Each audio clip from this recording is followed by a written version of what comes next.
Okay, so thanks, Moriah, for offering to share your experience of the Soul Contract Reading Training Level 3, because it's been about 5 years since you've done the workshop, and Yeah, it is. it'd be nice to sort of share some of that experience with the people who are thinking about doing the workshop.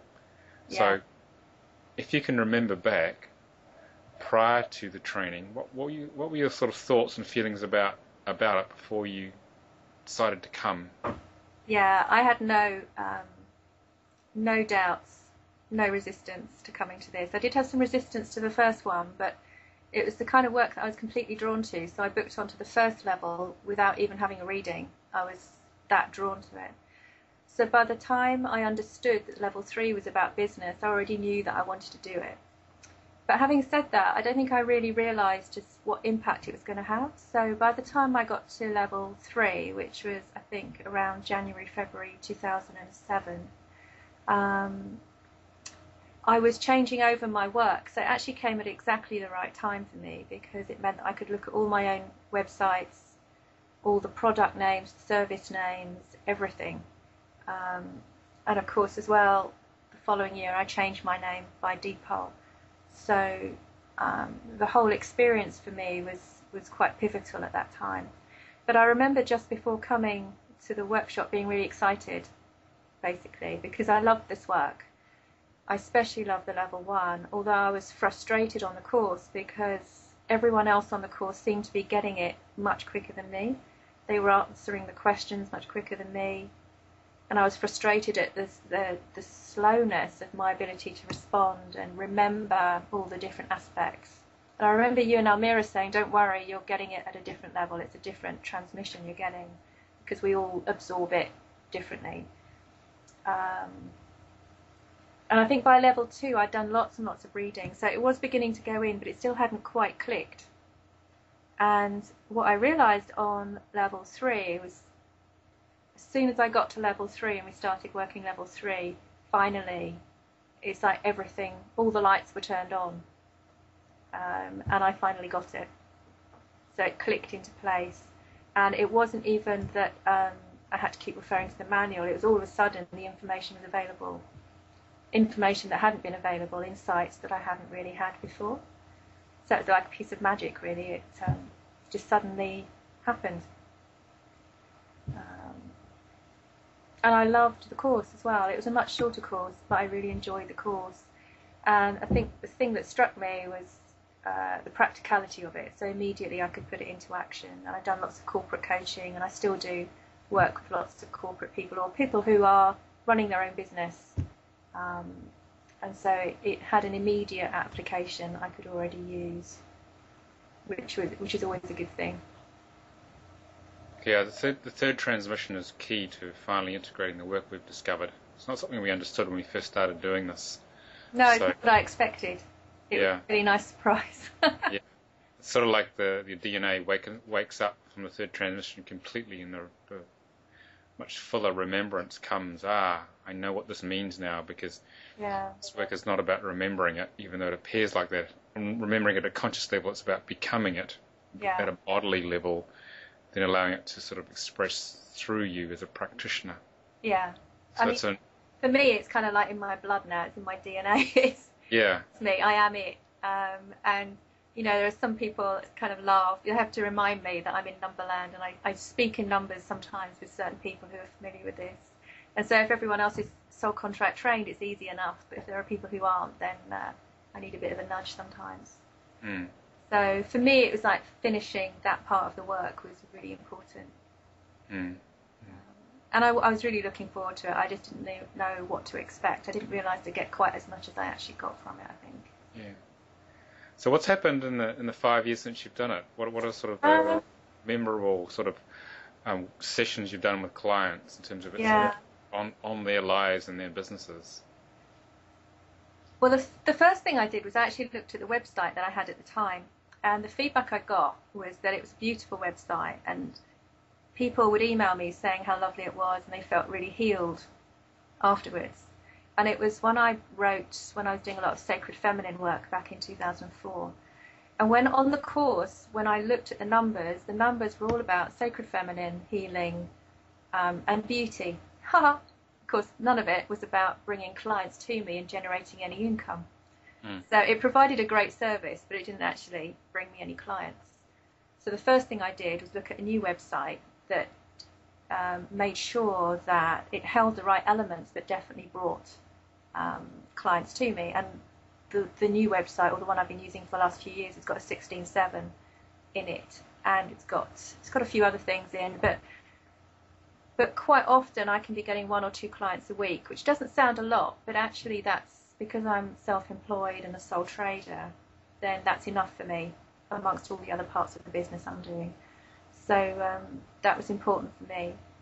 I've had a couple of examples I could give you. I had a client recently who's over in Ireland, and I'd worked with her on a coaching level for a while. Then she had a break and she came back to me because she was feeling disconnected from her business. She didn't know what she wanted to do. She came to me for coaching, but then we talked about sole contract work and we had a look at that. And I also said to her, well, give me your business numbers, because if you're feeling disconnected from your work, it's really important we have a look at that. And as it turned out, this business had some great numbers in it for a business, especially what she was doing. She was doing training consultancy, and it was generating lots of income, but she didn't feel passionate about it, and she didn't feel engaged with it, and she felt disconnected from it. So she couldn't generate any new ideas. Her creativity wasn't flowing into it, and essentially the business name didn't actually have any of her birth name numbers in it. There was a complete disconnect from her birth name and the business name. So I talked to her about that, and she said, oh, that makes complete sense, because I explained to her what the business name held or holds in terms of value of numbers. And in fact, as we were talking, it transpired that a whole new business was possible based on something she hadn't really considered to be viable, because it transpired in her soul contract. She's got spiritual talent 8/8, and she's very good at turning environments that aren't so beautiful into beauty. And so what she's going away to do is actually come up with a new business name and add that part of her work into what's existing, to see how she can blend it together to bring out more of her creativity. So that was helpful. And another coaching client I had several years ago, again, traced me through the internet, which was a feat in itself because I changed my name. And he was concerned. He'd just bought a new business, and the business he bought had fantastic numbers for generating lots of income, and it seemed to have a history of sustainability, so kind of a cash cow, basically. Looked like a sure thing that he was going to buy. And he bought it, and within 2 weeks, he actually changed the name of the business. He rang me about 2 months after he bought the business and changed the name, and said to me, I'm not sure what's going wrong, this looked really good, it fits all my skill sets, we haven't worked together for a while, could you have a look and just coach me and see what's going on? So I looked at his soul contract and also looked at the business names. And because he'd changed the business name, he'd gone from a business name that had got 6s and 11 2s and 16 7s, I think, or 8. Yeah, I can't remember exactly, but I know that the numbers that he had were actually excellent for what he wanted. And he changed it, and he ended up with a 14 5 and a 2 and something else that was just completely not in sync with generating income and sustainability and the kind of business that he's in.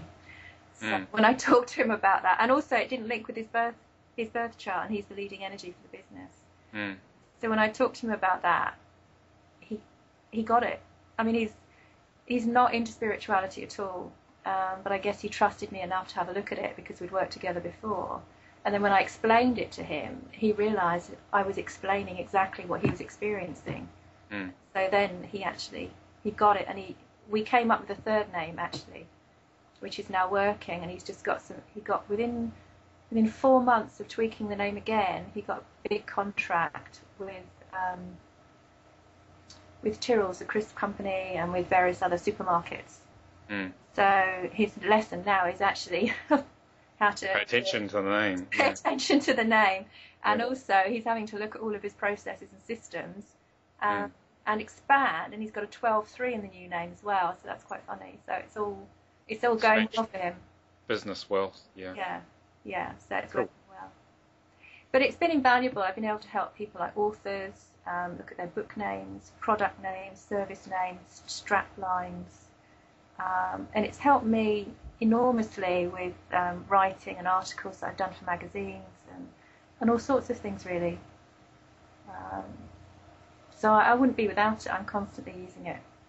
Yeah, it's sort of like the all-purpose tool for running a business, but also it is.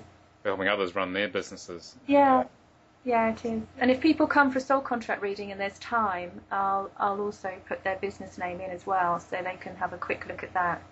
And that's quite a good selling thing as well sometimes, because if it's just at the end of the session, you can just give them a taster of what it is, and then you can obviously go into it in more detail during another session. Yeah, it's a really good idea. I might try that myself. I found that out. I'm not a marketeer, but I did find that out quite early. Yeah, that's useful. Very useful. Okay, that's been a really nice expose on the implementation of the Soul Contract Reading Training Level 3, Moriah. Thank you for that. Pleasure. Give people a really good feel for the power of aligning to the deepest soul destiny or purpose within someone, and then how that flows out into their current or hopefully optimal name, and then out to their business name, because if all of them are aligned, then the business will really flow well, because it's helping someone manifest their inner spiritual journey in their outer reality, and so the business becomes effectively a spiritual journey, hopefully consciously or even unconsciously. It's about helping the soul express itself in the world, so that's great. Yeah. So thank you for your time. It's a pleasure. Yeah, it's been lovely sharing all that. Thanks, Nicholas.